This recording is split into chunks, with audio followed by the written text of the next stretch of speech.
RFI, la voix de l'Amérique.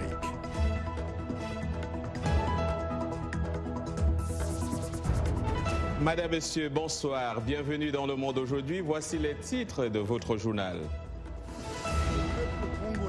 L'opposition appelle à une journée ville morte en RDC.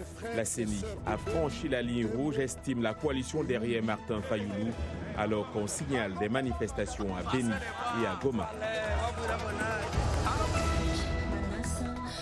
Une victoire pour Ange Rajouel. L'ex-chef de l'État remporte la présidentielle à Madagascar avec 55,66% des suffrages devant Marc Ravalomanana. Et dans ce journal, nous reviendrons également sur la première visite du président américain en Irak.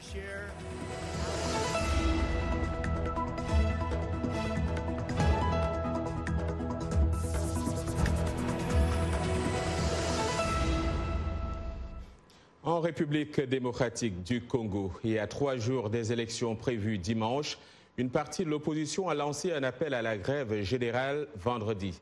La coalition autour du candidat d'opposition Martin Fayoulou appelle à une journée ville morte dans toute la RDC demain vendredi donc pour protester contre le report des élections à Béni, Butembo et Yumbi.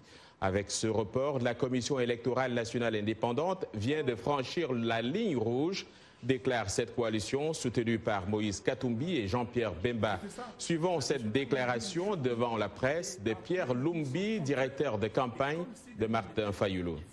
Le peuple congolais exprime sa solidarité avec ses frères et sœurs de Béni, Butembo et Yumbi et leur dit qu'il ne les abandonnera jamais. 6. Par cette solidarité, la coalition Lamouka demande à tous les Congolais de refuser catégoriquement d'obéir à cette décision qui constitue un ordre manifestement illégal conformément à l'article 28 de la Constitution et lance un appel à une journée ville morte sur toute l'étendue de la République ce vendredi 28 décembre 2018. Justement, à Béni, province du Nord Kivu, dans l'est du pays, les populations ont manifesté ce jeudi contre la décision de la CENI, la Commission électorale nationale indépendante, de reporter à mars 2019 les élections de dimanche prochain dans cette localité. Ceux qui tentaient de se rendre devant l'antenne locale de la CENI à Béni ont été dispersés à coups de gaz lacrymogène par la police et l'armée. L'un des centres de transit des suspects d'Ebola a été saccagé.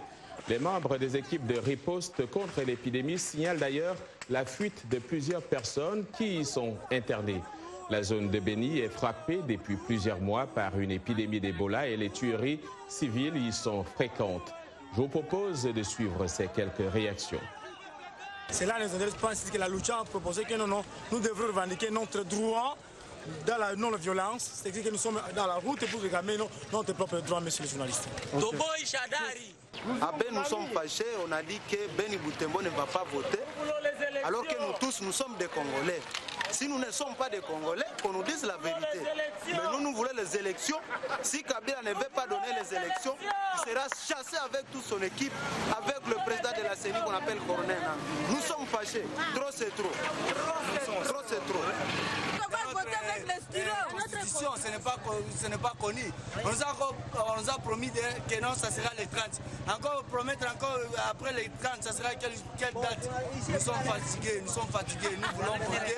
Nous avons déjà notre candidat, le numéro 4. Oui.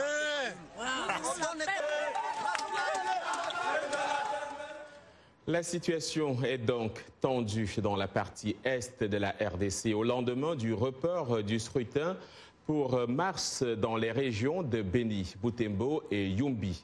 À Goma, capitale de la province du Nord Kivu, la tension est montée d'un cran ce matin, comme l'a constaté Charlie Kassereka, notre correspondant sur place.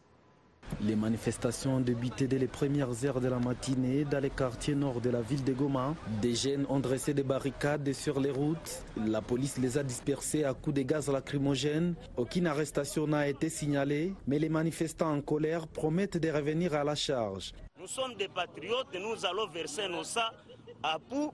Pourquoi? Parce que nous avons souci de notre pays. Si nous mourons, les autres viendront, nos enfants vivront. C'est nous avons déjà préparé pour eux. Quand nous nous faisions enregistrer, pourquoi ils n'ont pas dit alors qu'ils allaient écarter Béni et Butembo? Nous allons tous voter. Il devra nous tuer tous s'il veut rester seul dans ce pays. La coalition Lamuka, derrière le candidat Martin Fayoulou, a appelé pour demain vendredi à une grève ou une journée nationale les villes mortes pour protester contre ces reports partiels des élections à Béni, Butembo et à Yumbi.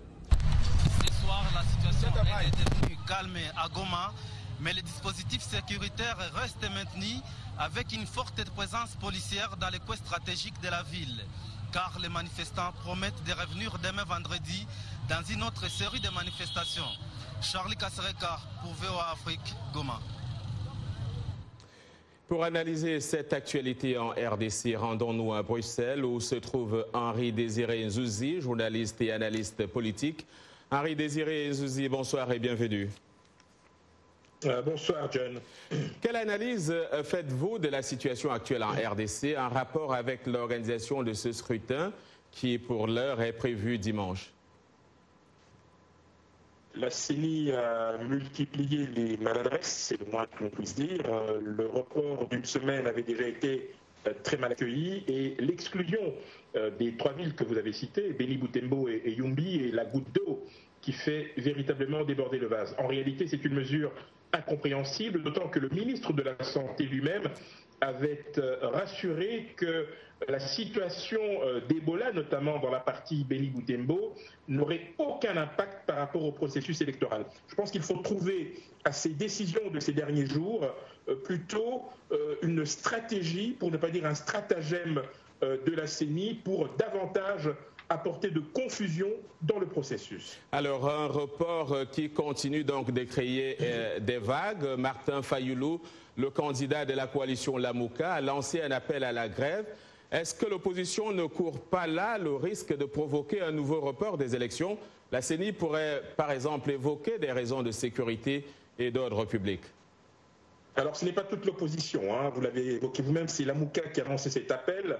Il faut rappeler que Cap pour le changement de Félix Tshisekedi a plutôt réaffirmé sa volonté d'aller aux élections à la date prévue, c'est-à-dire le 30, entérinant d'une certaine manière, mais tout en manifestant sa solidarité par rapport aux villes exclues. Mais en réalité, le but, c'est surtout de susciter un débat au sein de l'opposition qui n'est pas du tout sur la même longueur d'onde sur cette question et effectivement créer de la confusion, ce qui pourrait alimenter un débat qui pourrait effectivement déboucher sur un report à la date qui serait indiquée par rapport aux 3 mois qui ont été évoqués pour les villes que vous avez évoquées. Donc c'est véritablement un cas de conscience qui est posé à l'opposition. Faut-il voter sans une partie de l'électorat, 1 200 000 électeurs, ou faut-il faire l'impasse et s'en remettre à la sagesse de la CENI, ce qui est loin d'être acquis?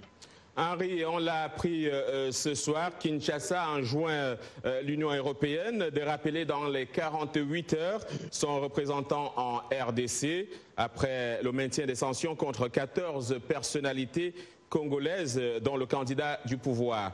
Votre avis sur cette décision? D'abord, c'est une décision souveraine qui s'appuie sur l'article 9, alinéa 1 des conventions diplomatiques donc, de Vienne, puisque l'État accréditaire a la possibilité, sans donner de motivation précise, eh bien, de demander qu'un chef de mission soit déclaré persona non grata, donc rien d'étonnant à cela, mais c'est une mesure de rétorsion par rapport au maintien des sanctions de l'Union européenne, notamment contre les personnalités congolaises, en ce compris Ramazani Shadari. Henri Désiré Nzouzi, journaliste et analyste politique, merci pour votre disponibilité. À Madagascar, un Ange Rajouel a remporté la présidentielle, battant son rival Marc Ravalomanana au second tour tenu la semaine dernière. La commission électorale a publié les résultats ce jeudi. Les détails avec Blanche Sano. Le candidat numéro 13, Rajouel Andrinirina, nombre de voix obtenues 2 587 035, 55,66%. Avec 55,66% des suffrages, l'ex-chef de l'État Andry Rajouel arrive en tête de liste devant son rival Marc Ravalomanana qui a obtenu 44,34% selon les précisions de la commission. Cependant, ces résultats pourraient être contestés car M. Ravalomanana a jugé le scrutin entaché de fraude, un avis qui n'est pas partagé par les observateurs de l'Union européenne. Comme vous l'avez pu remarquer, les citoyens malgaches qui étaient un peu moins mobilisés qu'au premier tour ont voté dans une atmosphère pacifique lors d'un scrutin qui était bien maîtrisé et transparent pour départager deux anciens présidents et consolider le processus démocratique de leur pays.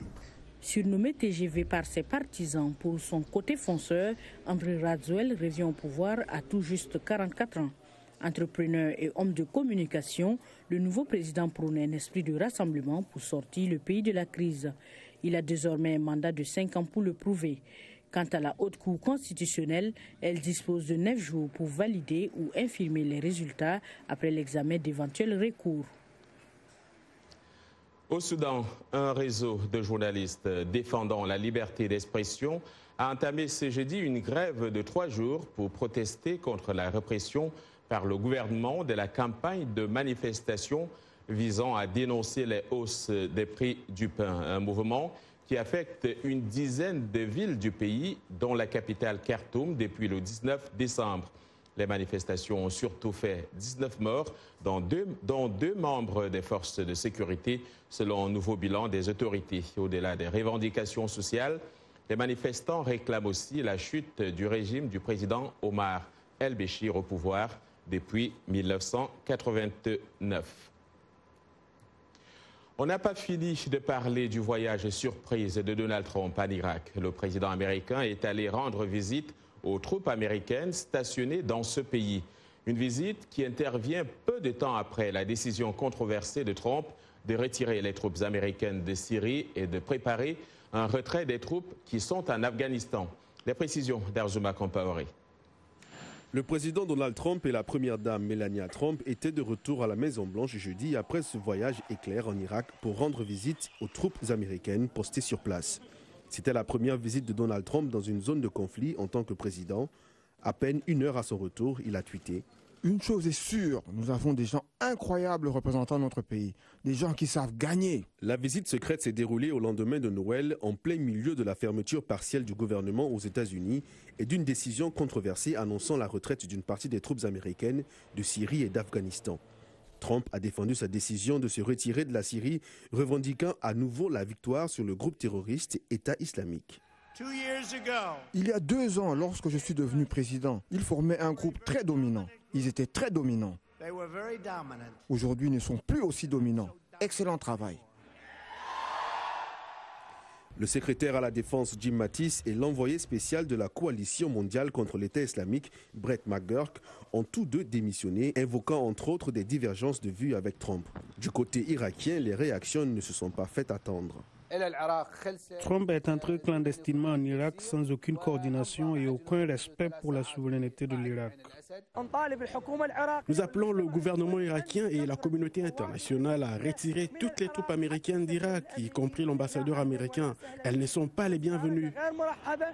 Trump n'a rencontré aucun responsable irakien lors de sa visite de 3 heures dans le pays, mais il s'est entretenu au téléphone avec le Premier ministre Adel Abdul Mahdi. Sur le chemin du retour, le président s'est arrêté brièvement sur la base aérienne de Ramstein, en Allemagne, où il a rencontré plusieurs dirigeants de l'armée de l'air américaine et pris des photos accompagnées de la Première Dame. Vous regardez Le Monde aujourd'hui en direct de Washington sur VOA Afrique.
Le Monde aujourd'hui est sur VOA Afrique, les titres de cette seconde partie de votre journal.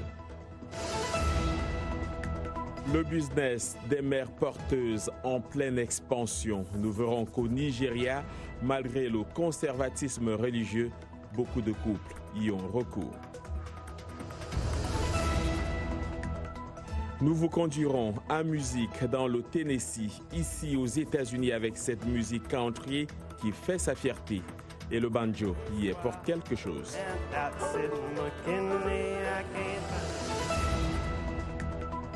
En sport, l'Inter sanctionné par la Ligue italienne de foot, conséquence des cris racistes de ses fans à l'endroit de Kalidou Koulibaly.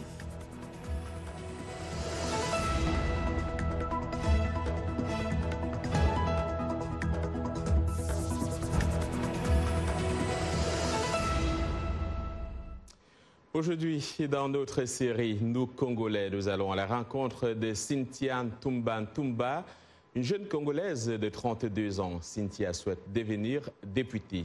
Elle compte pour cela sur la participation massive des jeunes lors des élections du 30 décembre. Regardons.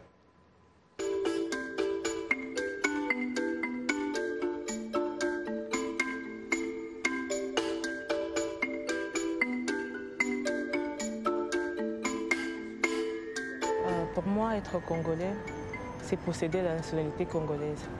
C'est vrai, malgré les deux volets, que cette nationalité soit d'acquisition ou d'origine, toute personne ayant la nationalité congolaise, d'office, peut se dire congolais. Ce qui est déplorable actuellement, si on doit parler de la situation actuelle de notre pays, c'est l'allure tribale qui prennent les choses. Le tribalisme qui cherche à régner dans cette situation politique actuellement est une situation que je déplore formellement. D'abord, je dirais, pour moi, la cause principale, je dirais que nos aînés, nos pères, ils sont pour beaucoup dans cette situation. Et pour y remédier aujourd'hui, c'est que la jeunesse actuelle qui prend conscience de cela doit arriver à se réunir. Peu importe les positions, peu importe les partis, peu importe nos idéaux, on doit arriver à se mettre ensemble pour pouvoir primer sur cette situation tribale, parce que qu'on se le dise, pour construire un Congo meilleur sans le tribalisme, il faut l'entente, il faut l'unité, peu importe les origines, les groupements ethniques qui existent en République démocratique du Congo. Nos aînés, nos pères, ils sont pour beaucoup. Moi, je pense qu'ils se disaient bien faire en voulant soulever chacune sa province, chacun son coin. Mais cela a mal tourné parce qu'aujourd'hui, cela se répercute dans la situation politique actuelle. Je crois qu'ils y sont pour beaucoup, nos pères, nos aînés, tels que je l'ai dit tout à l'heure.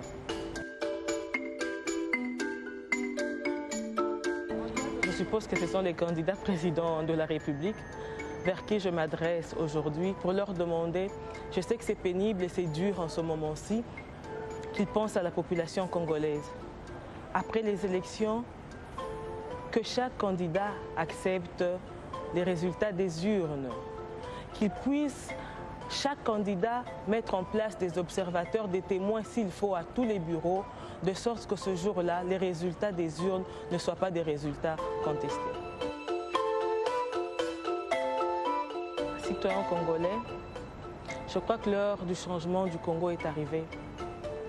Je prendrai les citoyens congolais en général, mais je m'adresserai plus à la jeunesse congolaise parce qu'elle représente à plus de 70% l'électorat des élections 2018.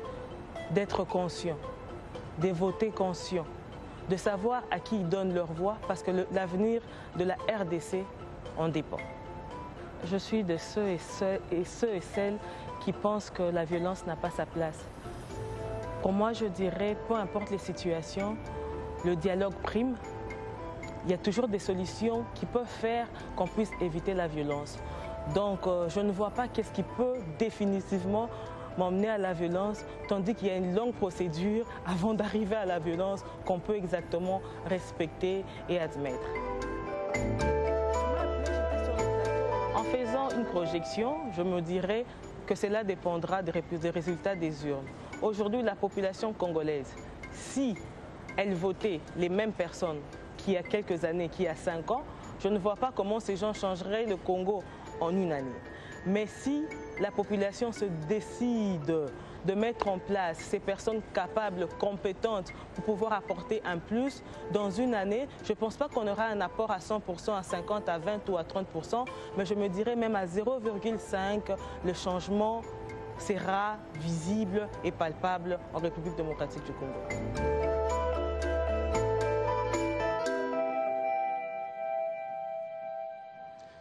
La stérilité est considérée comme tabou dans plusieurs sociétés africaines. C'est le cas au Nigeria où, malgré le conservatisme religieux, de nombreuses agences proposent des mères porteuses aux couples qui peinent à concevoir un enfant. C'est un business en pleine expansion, comme nous l'explique Salwa Jafari. Chaque matin, Toyin prépare ses enfants pour l'école. Une bénédiction à laquelle elle avait presque renoncé à croire il y a quelques années. Ces deux enfants sont nés à l'aide d'une mère porteuse indienne.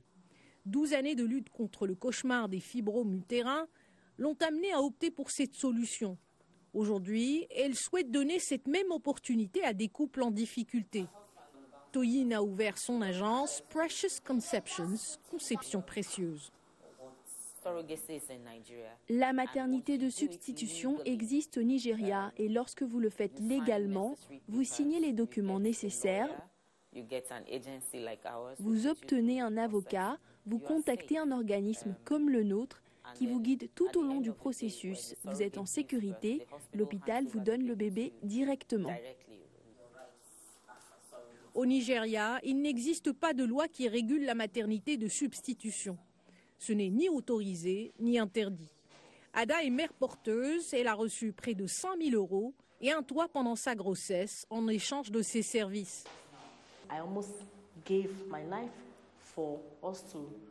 J'aurais donné ma vie pour avoir un chez-soi, parce qu'à ce moment-là, la cour allait jeter ma famille à la rue.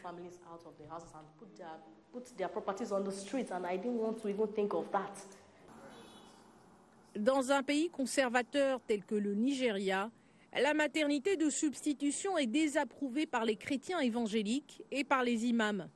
Quant à l'infertilité, elle est souvent perçue comme une punition divine. Pourtant, le phénomène des mères porteuses est en plein essor.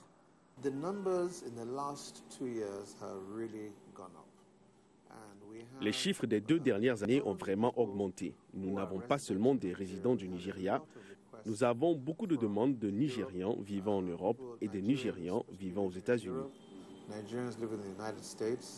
Mais louer les services des mères porteuses n'est pas à la portée de toutes les bourses. Beaucoup se tournent vers l'adoption ou vers ce qu'on appelle ici les usines de bébés, où les enfants non désirés sont placés en adoption. Et c'est l'heure d'accueillir Yacouba Ouedraogo pour un résumé de l'actualité sportive. Yacouba, on commence par l'Inter qui s'est vu sanctionné à cause du racisme de ses fans. Bonsoir. Bonsoir John et bonsoir à vous. Amis sportifs, effectivement, la sanction est tombée pour l'Inter Milan. Le club italien va disputer 2 matchs à huis clos à San Siro. Ainsi en a décidé la Ligue italienne de football qui punit les cris racistes proférés contre le défenseur sénégalais de Naples, Kalidou Koulibaly. Lors d'un match de Serie A hier, remporté 1-0 par l'Inter, l'international sénégalais a été la cible de cris de singe à plusieurs reprises, notamment au moment de son expulsion pour un 2e carton jaune. Kalidou Koulibaly est lui-même suspendu pour 2 matchs. La première journée de suspension est liée à une accumulation de cartons jaunes. La deuxième est justifiée, selon la Ligue, par les applaudissements ironiques adressés par le joueur à l'arbitre. Le maire de Milan dit avoir honte de l'attitude des fans locaux et a demandé pardon à Kalidou Koulibaly au nom de sa ville. Mais déjà hier, après la rencontre, l'entraîneur de Naples, Carlo Ancelotti, s'est dit déçu, estimant que le match aurait dû être simplement suspendu. Suivez. Je n'étais pas en colère, mais déçu. Je suis allé vers l'arbitre pour lui demander ce qui s'est passé. Je crois que le carton rouge de Koulibaly a été déterminé par l'état d'esprit du joueur. Il a été insulté pendant tout le match. Nous avons demandé aux autorités d'intervenir, mais seulement des annonces ont été faites dans l'endroit du public. Ils n'ont pas suspendu temporairement le match comme nous l'avions demandé. Pour moi, c'est ce qu'il fallait faire. Et puis on finit avec ces images assez mignonnes. Ici, aux États-Unis, la centenaire préférée de Washington, Virginia McLaurin, était au centre des attentions au Capital One Arena. La célèbre équipe de basket Harlem Globetrotters a déroulé le tapis rouge pour l'icône de 109 ans. Les Globetrotters, dont les fanins ont été fondés en 1926 quand McLaurin avait seulement 17 ans. Depuis, elle est restée attachée au club jusqu'au soir de sa très longue vie. Voilà donc pour les sports. Merci Yacouba Ouedraogo. Vous parliez des États-Unis, nous y sommes, nous y restons. L'État de Tennessee ne serait pas ce qu'il est sans sa musique country. Difficile à imaginer sans les sons reconnaissables du banjo. Ces sons peuvent sembler faciles à produire, mais en réalité, tout est minutieusement orchestré et le choix des matériaux est soigné pour la création d'un instrument de qualité. Lesia Bakalet s'est rendue à Memphis où elle a rencontré deux hommes amoureux du banjo. Lionel Gaïma raconte. Vraiment, le banjo est l'instrument américain. Il a été fait par les deux cultures, noires et blanches, qui se sont réunies pour produire cet instrument. Avec son mentor, Tom George, Christian Stanfield fabrique des banjos depuis des décennies. Pièces en bois, cordes, anneaux en métal doré et autres, une centaine de matériaux entrent en ligne de compte dans la fabrication du banjo. Tout se fait minutieusement à la main. Il y a deux parties distinctes. Il y a la partie ronde que nous appelons la jante. Elle est en fait appelée le pot quand elle couvre toute cette partie au-dessus. Mais vous avez la partie ronde et vous avez la partie droite et elles se font séparément. Le corps de l'instrument se compose de plusieurs couches de bois. Je le transforme en petits morceaux comme ça et je le mets dans une boîte à vapeur, ce qui le rendra très mou. Et puis je vais le mettre sous cette forme et il sera effectivement en mesure de plier sans se casser. Quand la jante est prête, c'est alors le tour de Tom George d'entrer en action avec le polissage. Depuis très longtemps, il enseigne le secret de la fabrication du banjo à Stanfield. Tom George est l'un des fabricants de banjo connus aux États-Unis. Quand j'étais adolescent, je voulais un banjo. Alors, j'ai tondu le gazon de mes voisins pour obtenir de l'argent afin de m'en acheter un. Et celui que j'ai acheté n'était pas très bon. Je me suis alors dit que je pouvais peut-être l'améliorer et c'est ce que j'ai commencé à faire. Il faut environ 4 à 6 mois pour fabriquer un banjo. Les musiciens et fabricants travaillent alors sur plusieurs instruments en même temps.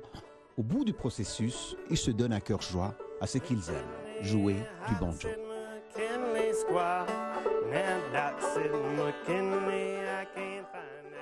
C'est la fin de ce journal. Merci de l'avoir suivi. Demain est un autre jour. Bonsoir.